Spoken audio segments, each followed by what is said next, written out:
Hey guys! Welcome back to the Traveling Swiss. If you are new here, my name is Alexis. And I'm Louis. And together we live in Switzerland making videos about Swiss living and travel. So if that sounds interesting to you, click the subscribe button and stick around. Okay, so if you are watching this video, you know we are talking all things Swiss travel pass. So this is a part 2 in our Swiss transportation series. Part 1 I will link here. This is if you don't know which pass you want to buy when you're going to Switzerland. Hopefully that video can help you sort through that and decide which one's right for you.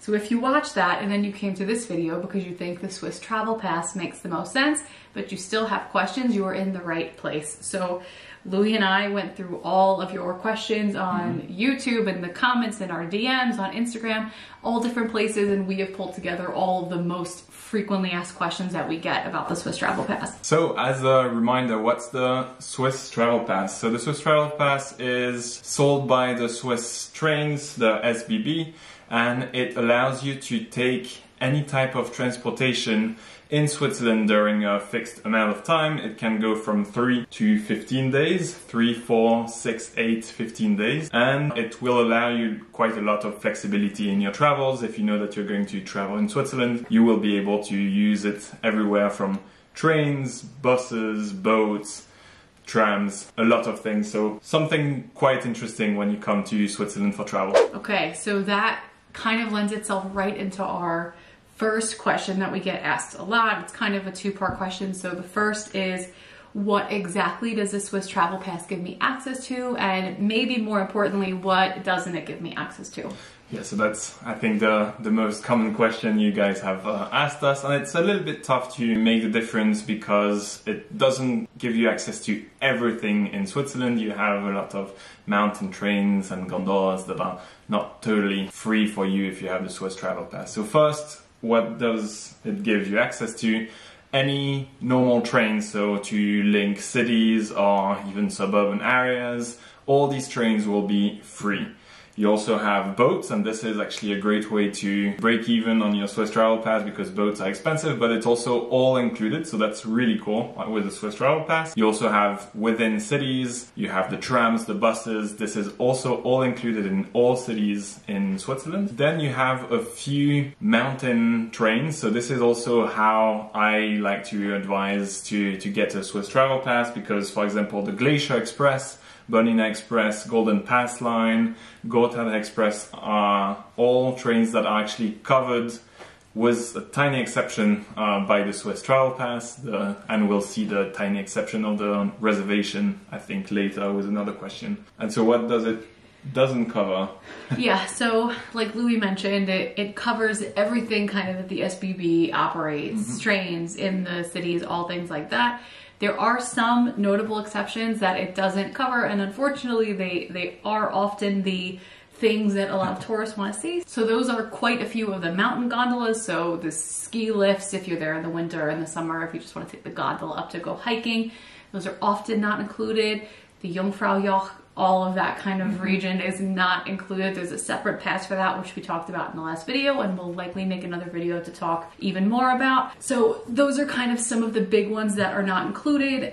There are some that are included with an exception, which will be our next question. So those are those panoramic trains like the Glacier Express, the Bernina Express, things like that are included with a small exception. So this kind of goes right into our second question. A lot of you are confused of once you have the Swiss travel pass, is that all you need? So the questions we get really often are, do I need to reserve my seat on the train? Is there anything else I need to do if I get control? Do I just show them my Swiss travel pass? The reason I think that you're asking this question is, if you have traveled to other countries, like if you take the Deutsche Bahn in Germany, they're really heavy with the seat reservations. Switzerland, not so much. So there are some nuances. Yeah, so once you have your Swiss travel pass and you're going to take any trains, so we cut all the gondolas, you don't need any reservation. You can just go into either the second class or the first class, any wagon, and you can just sit down, and once you have someone who controls the tickets, you'll have just to show your Swiss travel pass, and that's it. So you can have it either on your phone or the print at home version, and that's it. You don't need any seat reservation for normal trains. There is an exception. This is for the panoramic trains. So for example, the Glacier Express, Bernina Express, or others, they need a reservation because this is in high demand and they cannot sort of supply all that demand, so they need to make sure that they have enough seats and therefore need a reservation. And this is a fee usually that goes from 20 to until 40 or 50 francs depending on the length of the trip. And this you'll have to reserve on the website of the different panoramic trains. So for example, here on the Glacier Express, you have the website and you have the possibility to book just a reservation ticket. So you will not, and you shouldn't get the full ticket because you already have your Swiss Travel Pass, but you will have to go and click that reservation only and reserve your seats for that specific train you're going to book. So this is important. With the Swiss Travel Pass, you still have to make reservations on mountain trains, or at least I would say on panoramic trains like the Glacier Express or the Bienvenue Express. And to be honest, it is, I think, a little bit confusing when we've taken those trains. Yes. I see a lot of people talking to the controller that they don't have a reservation, but they have the train ticket. So it is a little bit confusing. So in general, what you need to know is if you're taking regular trains, boats, trams, anything like that, you don't need an additional ticket. Yes, all good. If you're taking those special panoramic trains, you need to reserve your seat in addition to having the Swiss Travel Pass. It's another fee, like Louis mentioned. It's something you need to do, and you'll get, you'll pay quite a bit more if you don't do it and try to get on the train, or you might not get on it entirely. So it's a little finicky. Another one that comes up kind of often is actually, how do I buy the Swiss Travel Pass? This sounds really interesting. How do I get it? Where can I get it? So my recommendation would be to buy it online. So you can buy it online and have an e-ticket or a print at home ticket. They are the same, but if you want, it's always good to have some paper in case your battery dies. You can also buy it in some of the big train stations, for example, Geneva, Lucerne, Zurich, when you arrive, for example, but I would say that it's good to plan in advance. One thing that is cool about the Swiss Travel Pass is that if you buy it just the day before or 3 months before, it will be the same price. So if you haven't really planned your trip ahead, you're not disadvantaged by this. Kind of in that same question, when you're buying the tickets and you're deciding what tickets to buy, we get asked a lot of times, if I'm a family, does everybody in my party need a ticket? Do my kids need a ticket? There's a Swiss Travel Family Pass. So a few of you have made the decision to buy it, but you're a little bit confused if you're traveling with kids, which type you should be buying. So just already without kids, all the people in your party need to have a travel pass. You don't have one for a couple or something. It is really one per person, and it needs to be the person that, and you have to identify yourself and have the name of the person. And that's an important point. When you are on the trains, they will ask for your ID with the travel pass. It needs to be assigned to you as a person. So you can't pass it to your friend if you're not taking the train and kind of share it that way. They'll look at your identification also. For families, and this is, I think, a great use of the Swiss Travel Pass, the SBB offers a Swiss travel card for families that is just complimentary, goes with the Swiss Travel Pass, and for kids of 6 to 16 years old, they will travel for free if they are going with their parents and they have this Swiss family card, which is really amazing. And for kids of below 6, it's anyway free for these little kids, so that's pretty nice also. Yeah, so below 6, all public transportation in Switzerland is free. The important thing to pick out from what Louis said is that they need to be with you with the travel pass. So if your 16-year-old wants to go kind of out by themselves and they don't have that travel pass with their parent, they'll need their own ticket. So they need to be with you in order to have They will have actually a 50% discount, but they will have to pay something. Another question we get asked really often, because I understand that when you're planning a trip to Europe, especially if you're coming somewhere further, if you're coming from Asia or North America, you want to spend a lot of time here, and maybe not all of that time you want to spend in Switzerland, even though there's plenty to do. You want to go visit other countries. So a lot of you are asking if I could buy this Swiss Travel Pass and I can use it to get to, let's say, Lake Como, or if I can use it to get into Austria or into France. So a lot of you have questions about exactly kind of where the limits start and stop for that pass. Yeah, it's pretty simple. The limit stops at the border. You can use the Swiss Travel Pass until the last stop at the border, and then you'll have to have a ticket that is valid for the rest of your journey. So it is not valid to go to Austria, Italy, Germany, but it will be valid until the border, of course. So another question we get asked really often is, should I buy the Swiss travel pass in second class or first class? Because you have both of those options. So my opinion, they're relatively similar, but there are a few nuances that our Swiss expert can walk you through, because it's a pretty big difference in price and not necessarily a huge difference in service. Yeah, so for regular trains, so just linking cities, I think it's pretty much the same. You have seats that are a tiny bit wider in first class, but otherwise relatively okay. One caveat is if you are traveling at, for example, on Saturday morning or on Sunday evening, you might have quite crowded second class wagons, and the first class is usually a little bit less crowded, so that's something to note. One important part, and I think if you are going to take the Swiss Travel Pass, you might take some of these panoramic trains. In these panoramic trains, like the Glacier Express, Bernina Express, you have quite a big difference in seats and in the cabin, in the wagon, between first and second class. So this is something that you might want to consider, because you are taking these long trains. It's also long train rides of like 4 to 8 hours, so it's nice to be comfortable, although the second class is also really nice. But you have usually just 2 seats rather than 4 seats in second class usually, so that's something to consider. So there is an option if you don't think you'll be doing 100% of your travel in first class, but maybe there is, one route that you'd really like to do first class, and you can buy a ticket upgrade on the SBB app and website. I'll show you on the screen how to do it. It's a little bit confusing, but it is an option.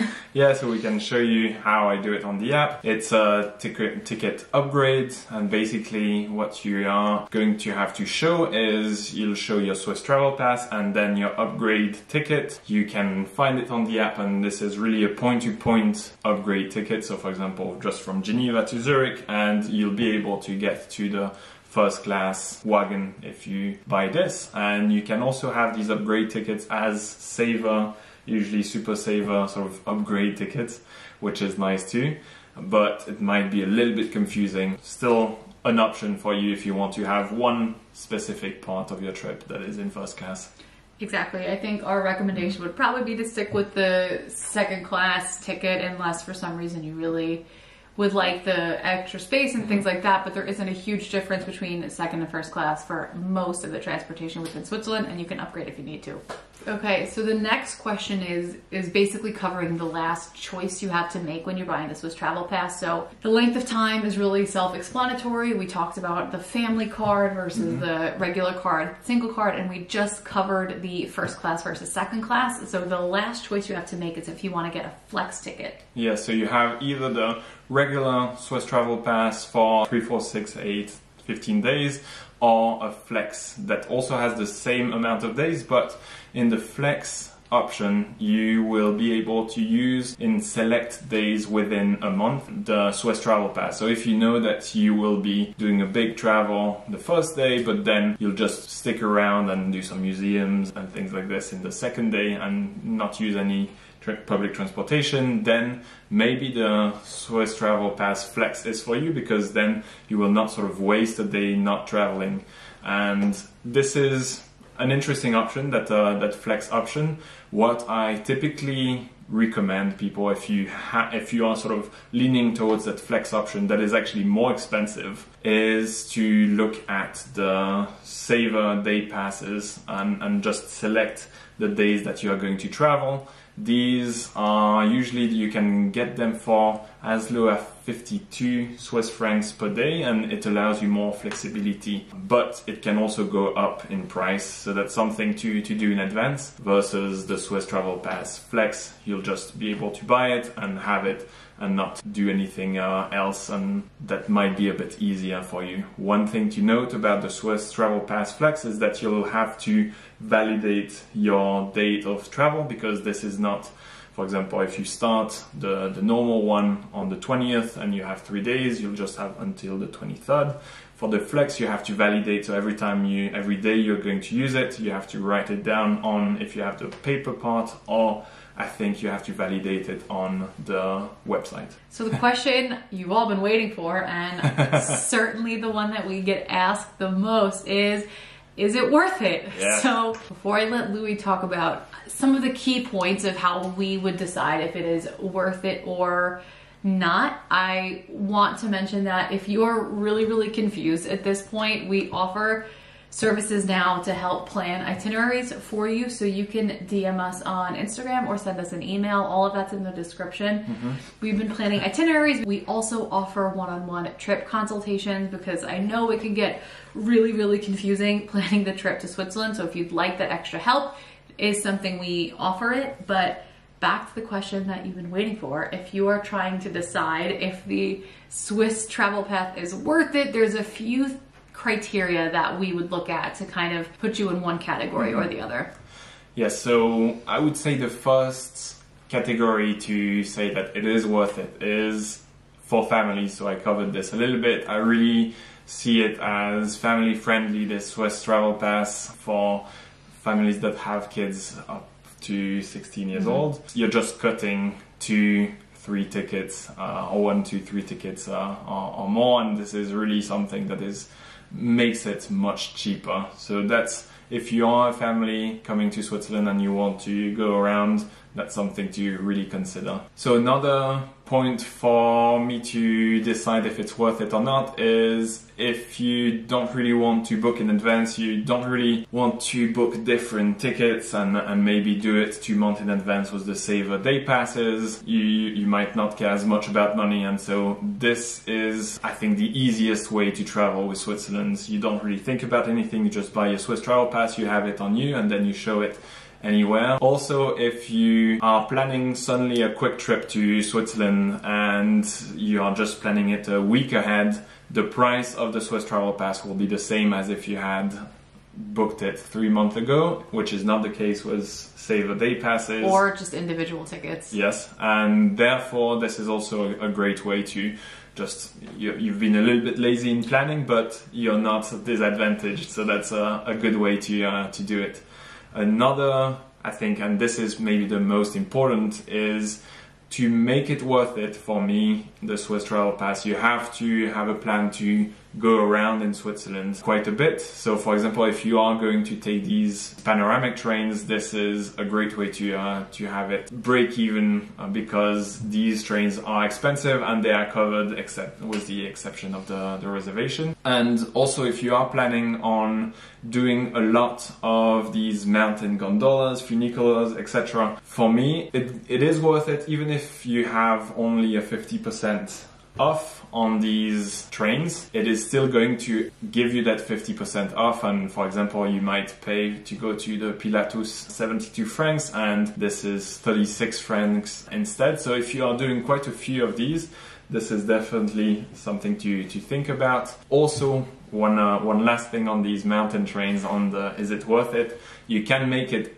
quite worth it if you are going to select mountain trains. So there's the Rigi-Kulm, that is beautiful view on the Lake Lucerne. You can go to the Rigi-Kulm by boat, first from Lucerne, then funicular from Witznau, and see a beautiful view. You have the Stanz and Stanzeron that are also pretty cool to get a nice view, also in that same region. So for these, there's not a lot, but for these, it will make it much quicker worth it to use the Swiss travel pass. The last thing to note, and it's not a throwaway, it's something that if you're considering it, it's important. And there are hundreds of museums and 500 I think. Yeah, and when we say museum, that isn't just like a museum like you might expect it. That includes a lot of castles and things like that. So there are a lot of attractions that are included or discounted with the Swiss travel pass. So take a look at exactly what you're trying to visit because it might be something that's included also. What we always recommend is if you don't know, you can ask if there's a discount when you go to any of the castles or museums or whatever. Oftentimes there might be. So if you made it to the end of the video, thank you guys so much for watching. We really hope that these videos are helpful when deciding what train ticket to buy in Switzerland and are alleviating some of the travel anxiety you might have and are answering some of the many questions that I know come up when you're planning a trip to somewhere you've never been before, or even if you've been many times. I know that this can still be a little bit confusing. So as we mentioned at the top of the video, this is a series. We will be making more. So we have a plan to do a few different passes, but if there are any that we haven't considered or mentioned that you'd like to see us covered, any specific regional passes that you've been advertised or are looking into, let us know in the comments and we're happy to make videos about those, or maybe we'll make one video comparing a few more. So let us know what is interesting to you. We want to make videos that are helpful. Yeah. But with that, thank you again so much for watching, and we'll see you in the next one. Bye, guys. Bye. Hey guys, thanks for watching. Thanks for watching. If you want to see more videos like this, please make sure to like and subscribe. We'll see you soon.